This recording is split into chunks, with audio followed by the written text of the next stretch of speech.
शांति पूर्वक अखंड आनंद अक्षर अतीत पूर्ण पुरुषोत्तम हरे कृष्ण भगवत चरण कमल सेवा सायुज्य मुक्ति पद प्राप्ति अर्थम इष्टदेव सहित अनादि मुक्त मंडल देवताना कृपा प्रसन्नता प्राप्ति अर्थम पूज्य आचार्य पुरोहित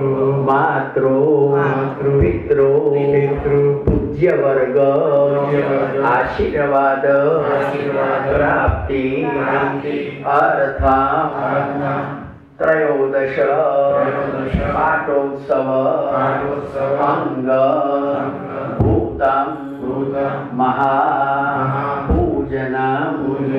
श्री हरि यागम श्रद्धया यथा विहित उपचार द्रव्यैः करिष्ये। દરેક જણ પોતપોતાની પણ જે કંઈ ઈચ્છા હોય ભગવાનને પ્રાર્થના કરવી, કંઈ જોબનો પ્રશ્ન હોય, ધંધાનો હોય, આરોગ્ય સ્વાસ્થ્યનો પ્રશ્ન હોય, બે ત્રણ જણાએ ચમચીમાં પાણી કે કશું રાખ્યું નથી, હાથ જોડ્યા છે એટલે હાથ જોડજો, પણ જે પ્રમાણે સૂચના થાય એ પ્રમાણે જો કરતા હો તો તમને પેલી વિધિસર પૂજા થાય। હવે એ પાણી તમારા બાવલી અંદર મૂકી દેજો। इति संकल्प्य सहजान स्वामी महाराज की जय। ईश्वर उदय थया रे कलीमा करवा जनना काज। आ महाराज तो आपणे माटे ज आव्या छे अने એટલા માટે જય સદગુરુ સ્વામીમાં પણ એમને દયાનો અવતાર કયો છે।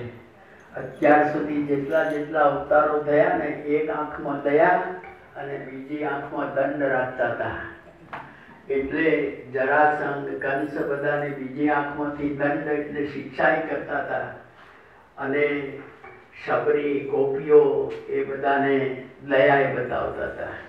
પણ સ્વામિનારાયણ ભગવાનની બંને આંખોમાં માત્ર દયા, એટલે આ અવસર કરુણાનિધિ કરુણા બહુ કીધી, આ દયાનો અવતાર છે। આપણા કોઈ કર્મને, આપણી કોઈ પણ ભૂમિકાને જોતા જ નથી।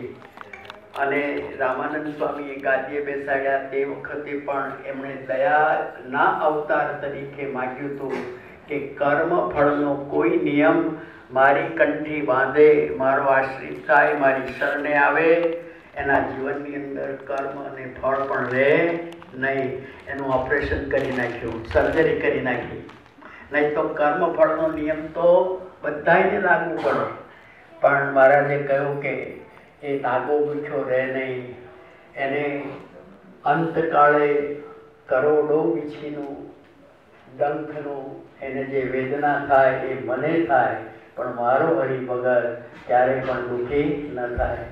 જો ખરેખર આ વચનોને આપણે સંભાળીએ અને આ વચન પ્રમાણે જો મહારાજમાં શ્રદ્ધા અને વિશ્વાસ રાખીએ ને, તો મહારાજ સદાય આપણી સાથે ને સાથે છે। નાના મોટા જીવનમાં દરેકને અનુભવ છે, અને દરેક જણને ગમે ત્યારે પણ તમે તમારું સહેજ ભૂતકાળ તપાસી જાઓ, કોઈકને કોઈક વખતે પણ ભગવાન આવી અને તમને મદદ કરી ગયા છે। મારો પોતાનો દાખલો આપું કે છપૈયામાં હું જયમંગળનું અનુષ્ઠાન કરવા ગયેલો, અને ત્યાંથી અનુષ્ઠાન પૂરું થઈ ગયું। છપૈયાવાસી ઘનશ્યામ મહારાજ મને વારે વારે